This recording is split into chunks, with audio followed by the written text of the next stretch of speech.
Hello again, my fellow craft beer enthusiasts. It's your drinking buddy Roy here on another edition of Brew Fetish. And on today's edition, we will be trying the world famous Three Floyds Brewery out of Munster, Indiana, Northwest Indiana, Chicagoland, if you will. We'll be trying, it's harvest time, so it's time for wet hop ales, and we are trying their Broo Doo Harvest Ale. It's a wet hop ale. You see a little troll on the logo there, and you'll see the logo also up here, as I always put it, so you can take a look at it all in all its detail throughout the whole tasting here.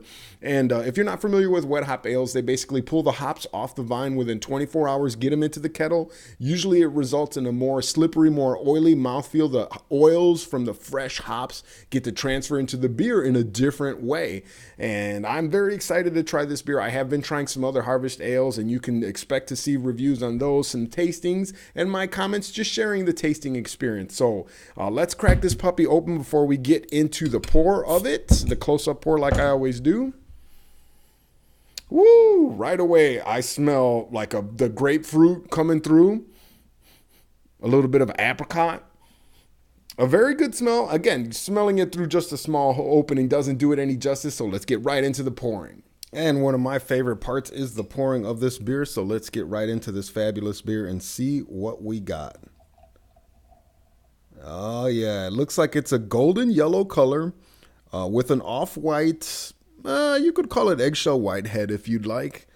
But you can see the colors coming through golden yellow without a doubt. I mean, it looks like liquid gold to me. A very nice head is coming through. As I try to control it with my pour here, I like to go down the pipe to release the head, but I also don't want to put too much head out there.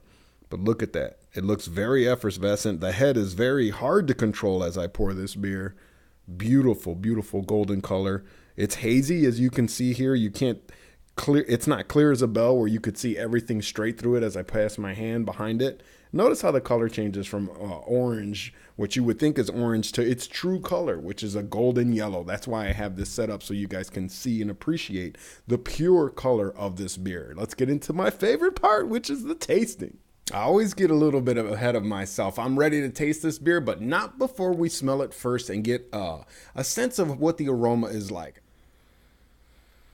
Ooh, again, definitely you smell, I would actually put it more into the apricot category than grapefruit. It doesn't smell bitter, but there is an underlying bitterness in the smell. I would almost put it between apricot and pineapple.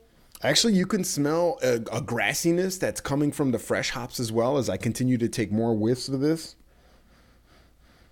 Yeah, there's a little bit of a grassiness there, and you can even smell the malts that's in there. The way they advertise it, this beer glorifies American hops, and it uses the best American malt money can buy. It clocks in at 7% alcohol and then 80 IBUs, so it should be bitter, but I'm not really smelling the bitterness on it. All right, now it's time for I'm salivating. I'm ready to go. Let's get into the taste.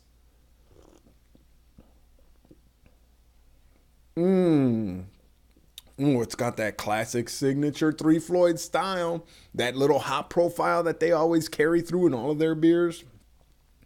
The first thing I taste actually is, it seems to be finishing malty to me, but I taste the fruit, and I definitely taste like the earthiness from the fresh hops. That's what I'm tasting, but the malts are really nice in here. It's not an overly, you can't taste 80 IBUs anywhere, at least not in the first sip. That's why you have to keep sipping the beer. So let me get a couple more sips out of this.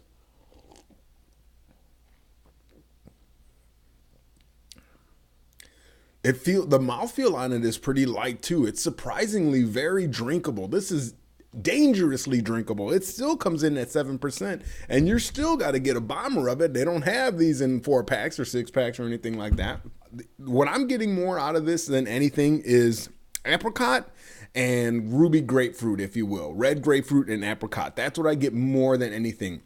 That pineapple sweetness that I thought was there is actually, as you taste this more and more, the bitterness starts to come out in it, and it takes away whatever pineapple that you might get a hint of in the nose, whatever pineapple might have been there as you first started to taste the beer. And the 80 bitterness IPU, the 80 IBUs in this beer is starting to come out now. And I taste it more, and it's getting sticky on the mouth. Again, that's where we talk about the oils from the resins, from the wet hops.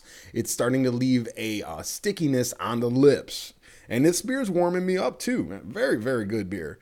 A ridiculously easy drinking beer. And again, I think that's part of the oiliness from the wet hops that's helping it be so easy to drink and so smooth. But I really, really like this beer. As far as wet hops go, I definitely have to give it a 4, if not 4.5. No, probably 4.5 Brew Fetish barrels. I could think of a couple others again that I do want to do a throwdown with, and you can expect to see some of those. As always, thanks for watching. Your drinking buddy Roy here on another episode of Brew Fetish. As always, my pleasure. Cheers, prost, slancha, nostrovia, and salud in every language that you could say it in. Life's too short to drink that cheap beer.